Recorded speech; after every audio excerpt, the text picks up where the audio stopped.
주님의 백성들과 선한 길을 따르라 라는 제목으로 하나님 말씀 선포하겠습니다. 교회는 세상에서 부름받은 백성들의 공동체입니다. 제가 교회에 대해서 몇 번 말씀을 드렸죠. 에클레시아라는 뜻이 부름받은 자들이라는 뜻이거든요. 세상으로 하나님께서 선별해서 불러서 모아놓은 공동체라는 뜻입니다. 근데 이 교회라는 개념은, 방금 제가 말씀드린 교회라는 개념은 우주적인 교회, 우주적인 모습의 교회를 말하는 겁니다. 그러니까 교회는 크게 두 가지가 있죠. 우리가 사도신경에서 고백하는 교회는 지교회를 고백하는 게 아니고 거룩한 공교회라는 말에서의 그 교회라는 개념은 우리 한성교회를 말하는 게 아니고 주 예수 그리스도를 주로 고백하는 모든 사람들, 진짜로 주님으로부터 세상에서 부르심을 받은 모든 교회, 여기는 유니버셜 처치입니다. 그죠? 그래서 원래는 캐톨릭 처치라고 그랬는데 이 캐톨릭 처치라고 그러니까 자꾸 오해를 해서 로만 캐톨릭이라고 자꾸 생각을 하니까, 우리도 캐톨릭이잖아요. 하나님의 교회라는 뜻이거든요. 근데 자꾸 로만 캐톨릭으로 오해를 하니까 요즘에는 영어 성경이 또 유니버셜 처치로 많이 이렇게 번역을 하죠. 그러니까 우주적인 교회를 말하는 거예요. 우주적인 교회. 주 예수 그리스도를 주로 고백하는 모든 사람들, 이 사람들이 거룩하다 이 말이에요. 이게 교회라 이 말이에요. 건물의 교회가 아니고. 그런데 이제 이 첫 번째 교회가 있고 두 번째 이제 지교회가 있죠. 가깝게는 이제 뉴욕에 여기 우리 한석교회가 있고 뭐 근처에 뭐 순복음교회도 있고 뭐 효신교회도 있고 하잖아요. 자, 요런 교회들을 우리가 보통 지교회라 그럽니다. 자, 보시죠. 우리는 세상으로부터 부름받은 거룩한 백성들이죠. 그렇습니까? 안 그렇습니까? 그렇죠. 그런데 여러분 생각을 해보세요. 각 지교회가 분명히 거룩한 백성들인데 지교회가 안에 있는 모든 하나님의 백성들이 모두가 거룩합니까? 안 거룩합니까? 그러니까 여러분이 이번 주일날 만난 사람들의 얼굴을 생각해 보면 되죠. 다 거룩해요? 안 거룩해요? 안 거룩하죠. 여기서 갈등이 발생하는 거죠. 분명히 주님은 우리를 거룩하다고 불렀는데 지교회는 거룩하지 않은 거예요. 여기 이제 교회에 갈등이 있어요. 원래 교회는 거룩해야 된다는 얘기예요. 그럼 이게 지교회도 목적점을 어디를 둬야 돼요? 목표를 거룩해 둬야 되고 그 거룩을 향해서 나가야 되는데, 지교회는 원래 주님이 명령한 교회와 분명히 괴리가 되는데 그 거룩의 그 간을 좁히려 하지 않아요. 이 오늘날 교회들의 죄요 문제가 되는 겁니다. 그러니 성도들도 거기에 지혜가 있어야 돼요. 지교회에 속한 백성들에는 사실은 모두가 거룩한 백성만 꼭 있는 건 아닙니다. 왜냐하면 그 안에는 예전에는 잘 믿었다가 마음이 변한 사람도 있을 거고, 이제 예수를 믿어서 조금 예수를 알아가고 변하긴 하는데 여전히 세상에 관습이나 습관이나 욕망이 있는 사람도 있을 것이고, 이제 복음을 조금 깊이 깨달아가긴 하는데 영적 지식이 약해가지고 겸손하거나 온유하지 못하고 열매를 맺지 못하고 자기 마음대로 신앙을 계산하고 쉽게 사람들에게 가르치려고 하는 그 얕은 사람도 있어요. 뿐만이 아니고 이제 막 새 가족도 있어요. 새 신자. 또 세상에서 교회라는 이 건물, 사실은 우주적인 교회가 아니라 이 교회라는 건물 안으로 자리만 옮긴 사람도 있어요. 그러니까 세상 모습 그대로 있고 아직 예수를 만나지 못한 사람도 있다 이 말이에요. 그러니까 교회 안에는 그러한 사람들, 하나님을 믿고 거룩하게 된 사람도 있지만 사실은 아직도 수많은 뭐 양다리도 있고 아론다리도 있고 뭐 이런 거예요. 새가족도 있고. 그러니 지교회가 거룩할까요? 안 거룩할까요? 당연히 안 거룩할 수밖에 없죠.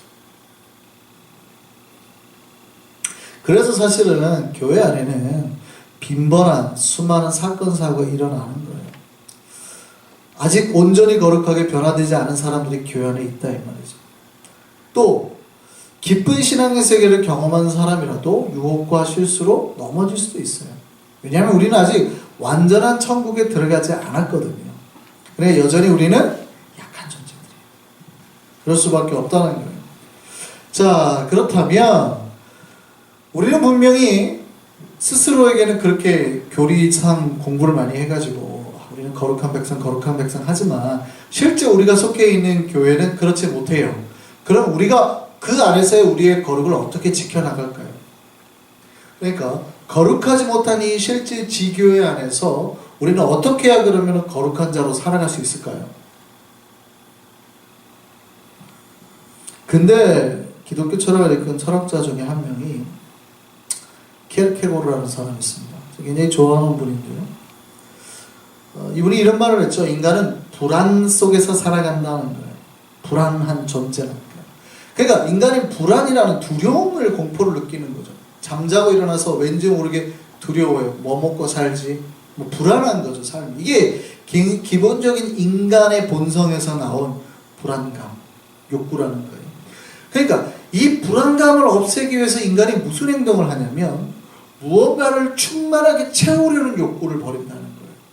돈을 많이 가져보기도 하고 여러 가지를 많이 먹어보기도 하고 이 불안감을 채우기 위한 행동들을 한다 이 말이에요. 근데 그 불안감이 없어질까요? 안 없어질까요? 안 없어져요.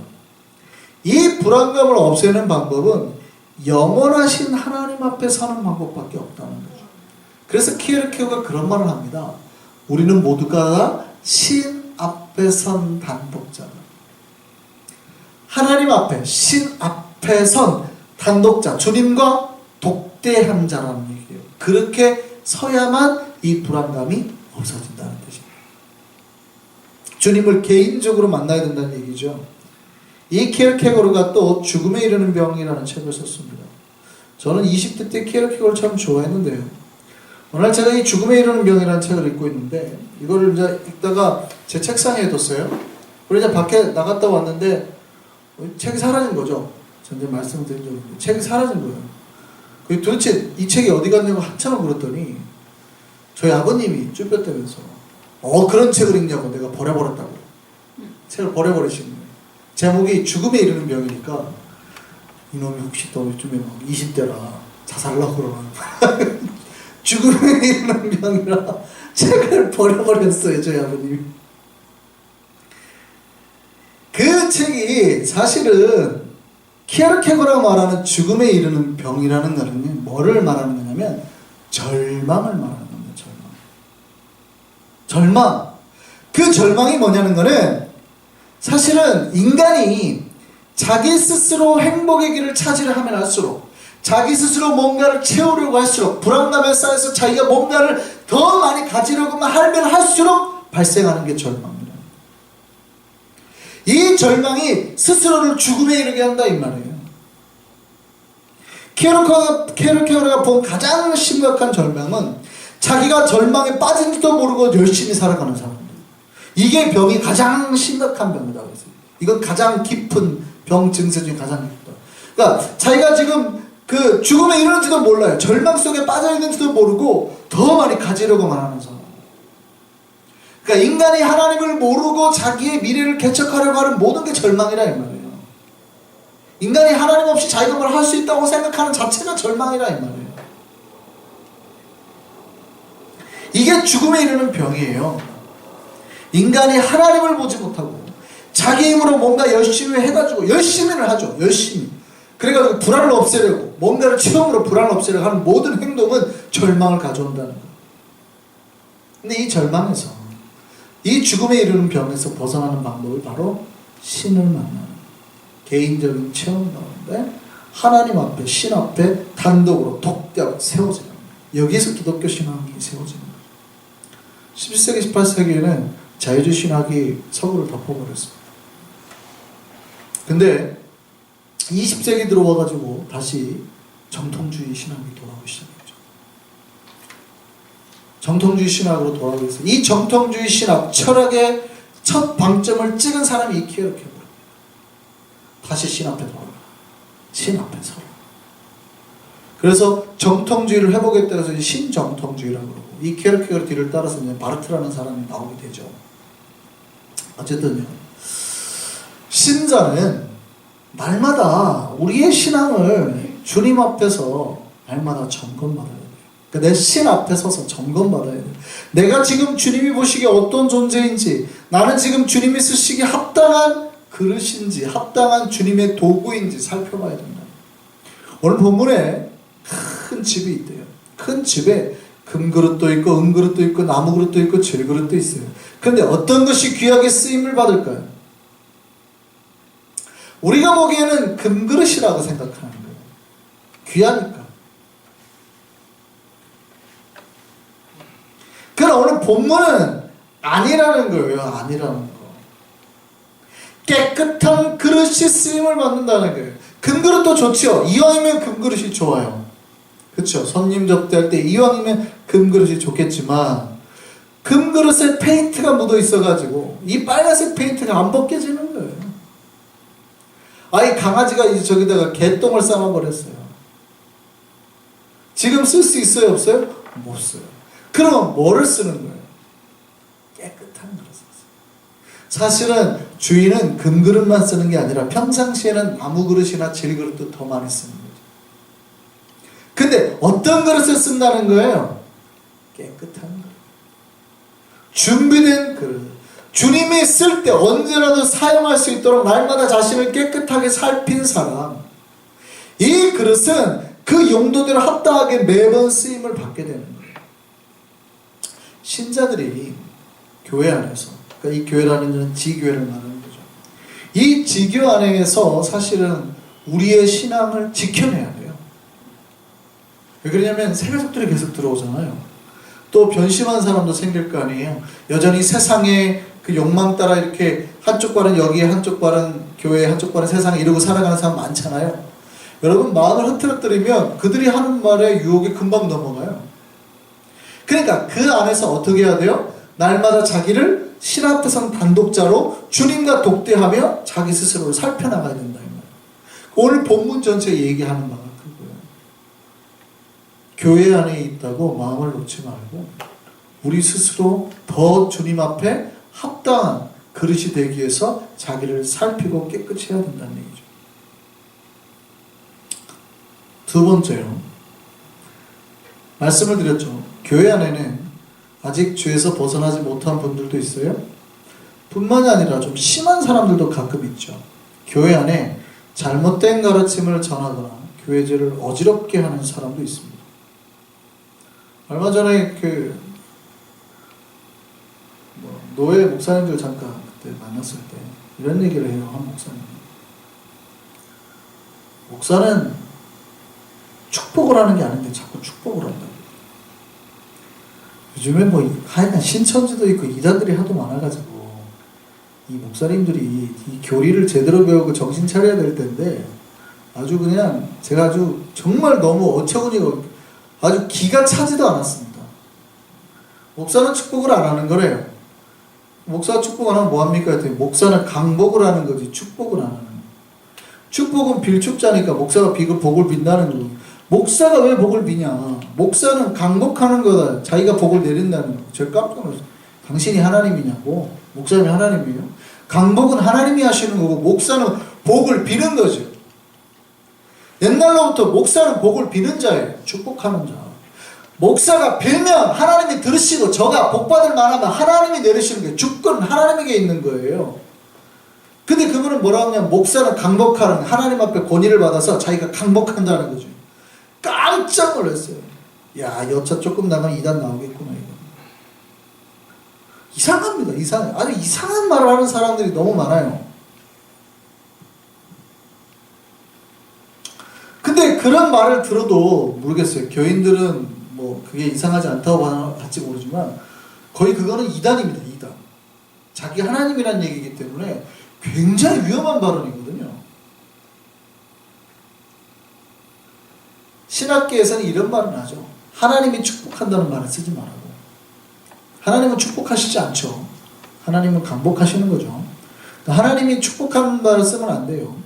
여호와께서 나를 축복하시고 이게 말이 안 맞죠.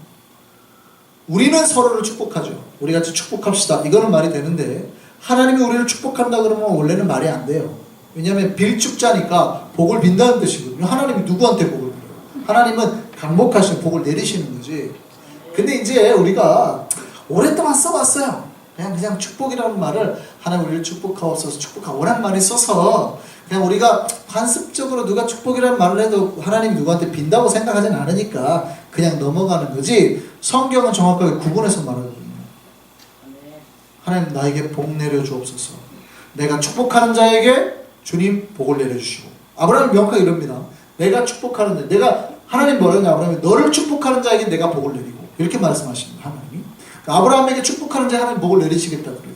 그러니까 이 구분해 쓰신단 말이에요, 하나님은. 그러니까 구분할 필요는 있는데, 잘못된 가르침, 헛된 가르침을 전하는 자들이 너무 많아요. 당시 이 바울이 디모데가 가르치는 교회에 뭐라고 그래요? 부활이 이미 지나갔다는 사람도 있어요. 이상한 교리를 가르치는 사람도 있단 말이에요. 이 망할 말들을 하는 사람들이 있다 이 말이죠. 이런 교리들을. 그런 망령되고 헛된 말들을 따라가지 말아요. 조심하라는 거예요. 교회 안에 잘못된 가르침을 전하거나 그걸로 교회를 어지럽게 하는 사람이 너무 많다 이 말이에요. 그들은 경건하지 아니함으로 나아가는 자들, 이렇게 말해요. 그러니까 교회 안에 그런 사람이 있다는 거예요. 어떻게 해야 될까요, 우리는? 교회 안에 있으니까 만나지 않을 수는 없고, 그들은 점점 교회에 악영향을 끼치고, 어떻게 해야 될까요? 그들의 말이 악성 종양처럼 종양이 퍼져나가듯이 교회 안에 사람들이 영향을 미친다. 그러니 거룩한 신자는 그거를 분별해내라, 그 말이에요. 저게 지금 하나님의 말인지 사탄의 말인지 분별을 해내라. 그래서 그들의 잘못된 가르침에 물들지 않게 스스로를 점검해라. 신천지가 와가지고 조금만 성경 공부하면 젊은 사람들이 훅훅 넘어가요. 왜 그럴까요? 교리가 되게 우스운데 지금까지 성경 공부를 제대로 안 한 거예요. 이만희가 보혜사 그러면 넘어가요. 이만희가 왜 보혜사예요? 그랬더니 한문으로 설명해 주죠. 보혜사라는 거는 이 사자가 스승사자이기 때문에 우리를 위로해주고 보호해주는 좋은 스승이니까 그냥 보혜사라고 부릅시다. 아 그런가? 하고 그냥 보혜사라고 불러요. 한문으로 사자가 스승사자는 건 맞죠. 그런데 그 말은 성령님을 가리킬 때 쓰는 거예요. 그 다음에 요한일서에 보면 우리에게 또 다른 보혜사가 있으니 라고 나오죠. 또 다른 보혜사가 누구라 나와요? 예수 그리스도. 예수 그리스도. 두 분밖에 없는 거예요. 그러면 만약에 이만희가 보혜사면 저한테도 여러분이 보혜사라고 불러야 되는 거예요. 그렇게 부르시겠어요? 부르면 안 되는 거죠. 그렇게 하면 안 되는 거예요. 교리를 제대로 하나님 말씀을 안 배우니까 쉽게 넘어간다. 자, 그런 악한 영향을 미치는 교회 안에 사람들이 있어요. 어떻게 해야 돼요? 분별을 해라. 분별을 하라는 얘기예요. 분별을 하고 또 뿐만이 아니라 교회 안에는 여전히 세상의 생각과 욕망대로 사는 사람들이 많이 있어요. 더 큰 문제는 그들 스스로도 그게 문제인지는 모르죠. 왜냐하면 그들이 그걸 안다는 거는 믿음이 깊어졌다는 얘기고, 아, 자기의 과거에 내가 말한 것과 행동하는 게 내가 잘못됐구나 깨달아졌다는 얘기예요, 벌써. 그러니까 모르니까 그 행동을 하는 거예요, 사실. 그러니까 믿음이 딱 보면 알아요. 저 사람이 믿음이, 목사는 딱 보면 알아요. 대충 단계가 눈에 보여요. 대충 믿음의 단계가 눈에 보이고, 저분은 아직도 상당히 어리구나. 저분은 조금 왔구나. 이게 보여요. 왜냐하면 그게 본인이 그 행동을 안 한다는 거는 그 믿음만큼이 성장해서 깨달아졌기 때문에 이건 죄구나, 이거 안 해야 되겠구나, 이거 깨닫는 거예요. 근데 그 다음 단계는 또 이게 죄인지 아닌지 잘 모르고 막 행동을 해요. 그냥 자연스럽게. 그러다가 이거 깨달아지면 또 그 행동만큼 딱 안 하는 거거든요. 그러니까 이게 딱 보입니다, 사실은. 거의 믿음의 단계가 보여요. 내가 이게 죄였네라고 인식을 한다는 거는 이미 깨달았다는 얘기예요. 또 믿음이 확 성장해봤다는 얘기예요. 그만큼. 그러니까 교회 안에는 믿음의 단계가 다 다르니까 여차 잘못하면은 그런 거에 영향을 받기가 쉽다는 얘기죠. 그럼 어떻게 해야 될까요? 경건한 신자는 빨리 구별하고 뭐가 지금 하나님 말인지 나쁜 말인지 빨리 구별해서 나에게 나쁘게 영향을 주는 사람으로부터 벗어나는 게 좋아요. 놀랍게도 교회 청년들이 술을 배우는 사람이 직장 사회 선배가 아니라 교회 선배인 경우가 너무 많죠. 교회 선배들한테 그렇게 술을 많이 배운대요, 장로들이. 저희 아버님이 어렸을 때 부산에서 새벽 기도를 나가가지고 지금 엄청 큰 교회 됐거든요. 몇만 명이 모이는 교회 됐거든요. 그때 아버님이 천막교회 그 교회 시작할 때 개천문교였대요. 근데 그 새벽 기도에다가 그 교회 청년 시절인데 그 교회 집사한테 담배를 배우셔가지고 60 될 때까지 담배를 피셨어요. 지금은 끊으셨죠. 재밌지 않나요? 그러니까 교회 안에, 그러니까 교회에 있다고 해서 그들이 다 거룩하진 않아요. 사실은 잘 보셔야 돼요. 교회 안에 있던 사람들이라고 해서 다 거룩한 게 아니라 믿음이 다 다르잖아요. 믿음이 다. 그러면 저가 하는 말이 하나님의 말인지 아니면은 아직도 변화되지 못한 그냥 예전의 습관이나 욕망에 따라 사는 말인지를 빨리 구분해 내셔야 된다 이 말이에요. 그래서 잘못하면 교회라는 건물이, 우리가 교회라는 말만 하지만 이 잘못하면 과거에 우리들이 가졌던 나쁜 습관을 다른 이게 전도해버리면 잘못될 수도 있어요. 그 지혜가 있는 신자는 뭡니까? 교회 안에서 아직 죄의 습성이 많이 남아있거나 잘못된 가르침을 전하는 사람과는 좀 피하려고 노력을 해야죠. 누군가가 모이기만 하면, 저 사람은 모이기만 하면 험담을 해요. 자꾸 다른 사람 욕을 해요.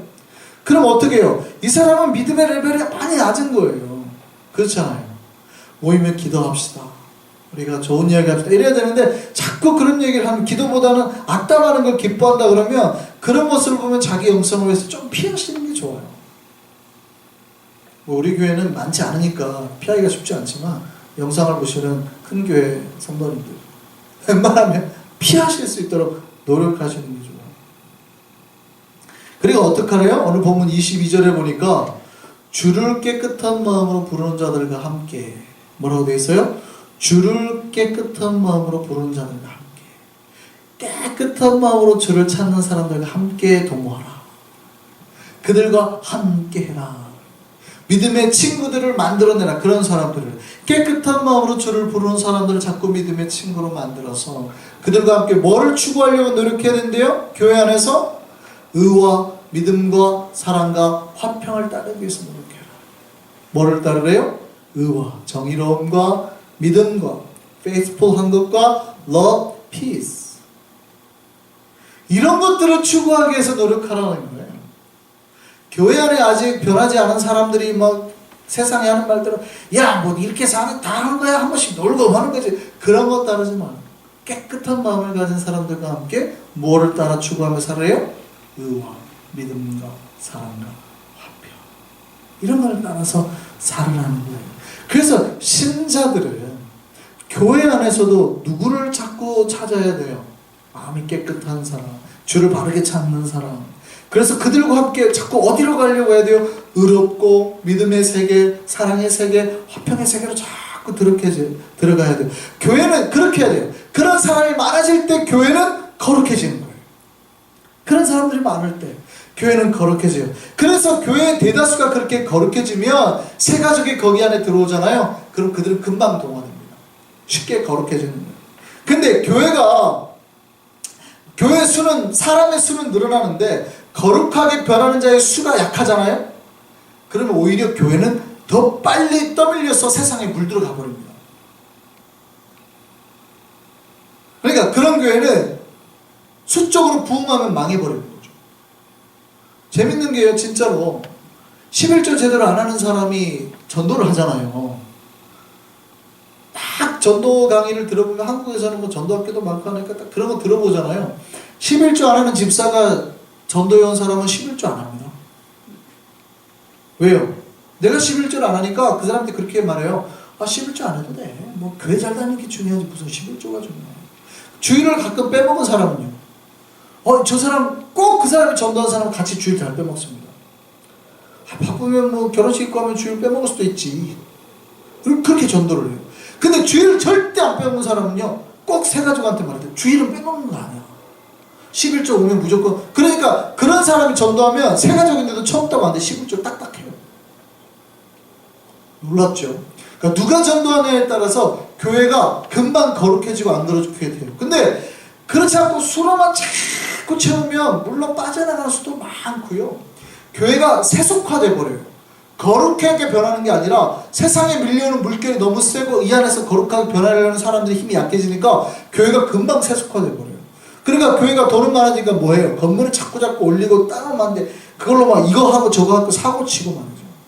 돈을 막 재정부원들이 돈을 먹고 말이죠. 목사가 돈을 몰래 사취하고 말이죠. 장로가 교회 돈을 빼먹고 말이죠. 이런 일이 발생한다는 거예요.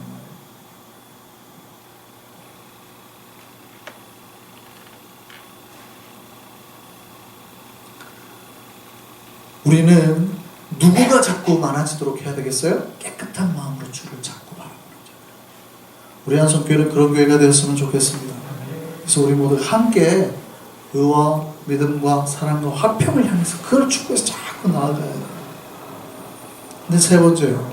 문제는 아무리 그래도 교회 안에 그런 사람들이 같이 있는데 그들을 마냥 피할 수만은 없잖아요. 그죠? 교회 안에 새가족도 있고 변하지 않은 사람도 있고 또 마음 변심한 사람도 있고 낙심한 사람도 있고 근데 그들을 마냥 피해 다닐 수만은 없잖아요. 같은 선교회일 수도 있고 같은 구역에 뭐 은혜의 집에 소속될 수도 있고 예배 때문에 옆자리에 앉을 수도 있고 밥 먹을 때 식사 자리에서 만날 수도 있고 그럼 아까 같은 그런 이제 변론을 할 수 있죠. 여러 가지 이상한 말도 할 수 있고 뭐 11조를 해야 되네 말아야 되네 뭐 이런 얘기도 할 수 있고 주일날 꼭 뭐 와야 돼? 한 달에 한 번 정도는 골프 해야 되는 거 아니야? 뭐 이런 말도 할 수 있고 이상한 얘기를 할 수 있잖아요. 그러면 그때 그들과 뭐를 하지 말래요? 변론을 하지 말아요. 어리석고 무식한 변론을 하지 말아요. 교회에 관심 없는 사람들은 밥 먹을 때 주로 무슨 이야기해요? 옷 이야기하고 그죠? 내가 지난주에 산 옷 이야기하고 우리 집 이야기하고 이런 이야기를 해요. 그러니까 그런 이야기를 해가지고 뭐 내거 뭐 귀걸이가 얼마짜리고 이번 주는 뭐 내가 무슨 옷을 입었고 뭐 이런 얘기 이게 얼마짜리인 줄 뭐 이런 얘기를 할 수 있잖아요. 예를 들어서 그러면 막 그걸로 뭐 그게 그 브랜드가 그렇게 안 좋더라고. 왜 안 좋아? 나는 그게 제일 좋던데. 나는 그게 별로. 그거 비싸기만 하지. 이게 뭐예요? 서로 싸운다고. 이게 어리석고 무식한 변론이에요. 교회 안에서 하지만 누가 옳으냐 그르냐 함부로 정해놓고 하는 논쟁, 거룩한 일이 아닌데 무엇을 입고 뭘 먹어야 되고 뭘 타야 되는 거 크게 싸우는 것들, 이게 다 해당하는 것들이에요. 서로에게 격려하는 말보다는 자기의 얕은 지식으로 다른 사람을 함부로 비하하거나 폄하하는 모든 것들이 포함되는 거예요. 혹시라도 나보다 믿음이 떨어지거나 약하거나 그런 사람들과 같이 있더라도 함부로 그들과 뭐 하지 말라? 변론하지 말라. 어리석거나 무식한 변론을 하지 마라. 그런 변론에서 이겼다고 해가지고 사람들이 그 사람을 지혜롭다고 하지 않아요. 그냥 덜 좀 어리석은 바보? 그 사람보다 그 브랜드에서 하나 더 아는 바보? 그러니까 하나님의 진리의 세계는 깨닫지 못하는. 그러니까 그런 변론을 하지 말아요. 그러면 어떻게 해야 될까요? 아직 신앙의 깊은 세계를 경험해보지 못한 사람들, 세상의 습관이나 욕망이 많이 남아있는 사람들과는 어떻게 지내는 게 좋을까요? 여러분, 우리의 믿음이 아직 많이 자라지 못한 사람들이나 아니면은 또 잘 믿었다가 이렇게 변심한 사람들은 어떻게 지내야 될까요? 그들과 다투는 게 아니에요. 그들을 가르쳐야 돼요. 가르쳐야 돼요. 바른 길을 제시하고 말씀을 전하고 그들이 그 말씀에 변하도록 인도해 줘야 돼요. 물론 그들 중에는 거칠고 사납고 난폭한 자들이 있을 수 있어요. 네, 어떻게 하래요? 오늘 말씀에 참으면서 인내하면서 그들이 변하는 것을 지켜봐 줘야 된다. 혹시 말씀을 거역하는 자들이 있더라도 온유함으로 훈계하면서 가르치라는 거예요. 그러면서 그들이 회개하며 돌아오도록 만들어야 된다. 아직 변화되지 않은 자들에게 인내 가운데 선한 길을 도모해 주라는 거예요. 그러니까 선한 사람들이 많아서 아직 부족한 사람들을 보면 그들이 하나님의 길, 말씀의 길, 구원의 길로 따라올 수 있도록 선한 길을 자꾸 제시를 해줘라. 그러다 보면 그들이 말씀 가운데 깨어서 마귀의 올무에서 벗어나 하나님께 돌아오고 하나님 뜻 따라 살 수 있는 자가 될 수도 있다. 하는 거죠. 오늘 본문 24절에서 26절까지 말씀을 한번 볼까요? 뭐라고 말씀하는지 보세요. 특별히 이제 종에게 말했지만 교회의 리더들, 잘 훈련된 사람들이 다 주신 말씀으로 받아들이면 좋습니다. 주의 종은 마땅히 다투지 아니하고 모든 사람에 대하여 온유하며 가르치기를 잘하며 참으며 거역하는 자를 온유함으로 훈계할지니 혹 하나님이 그들에게 회개함을 주사 진리를 알게 하실까 하며 그들로 깨어 마귀의 올무에서 벗어나 하나님께 사로잡힌 바 되어 그 뜻을 따르게 하실까 함이라. 우리가 바른 길 선한 길대로 살고 그들의 어떤 나쁜 관습에 우리가 물들지 않게 조심하는 것도 좋지만 이제 교회에 훈련된 지도자들은 어떻게 해야 된대요? 그들이 함부로 변론하지 말고 함부로 무식하게 싸우지 말고 그들에게 항상 선한 길, 말씀, 가르침을 제시하라는 거예요. 그들이 하나님의 복음으로 돌아올 수 있도록 선한 길로 올 수 있도록 항상 방향 제시를 해주라는 거죠. 물론 그들 중에는 사납고 말 안 듣고 하는 사람들도 있어요. 그런데 그렇다 하더라도 그들을 온유함으로 계속해서 훈계해서 그들이 말씀 가운데 회개하거나 혹시 깨달아서 나중에 하나님께서 나올 수 있다는 소망과 희망을 가지라.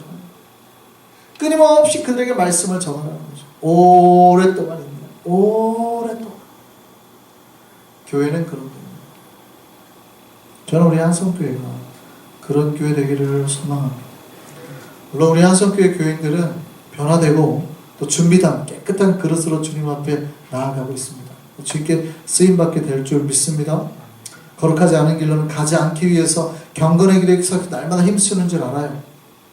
그런데 그럼에도 불구하고 혹시 교회 안에 여러 가지 갈등이 있을 때 변론하지 마시고 어리석은 변론을 피하고 아직 믿음의 세계가 약하다 그러면 말씀으로 잘 가르치시고 온유함으로 훈계하고 그들과 함께 선한 길 바른 길 주님의 길 찾아나가야 됩니다.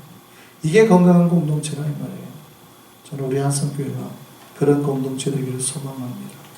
믿음의 길 거룩한 길을 먼저 찾은 사람들이 선한 길을 계속 제시해 줄 수 있는 그런 것. 그래서 우리가 함께 모두 다 한 명도 낙오하지 않고 모두 다 주님 보시고 천성까지 모두 다 함께 들어갈 수 있는 저와 여러분 되었으면 좋겠습니다. 같이 기도하시죠.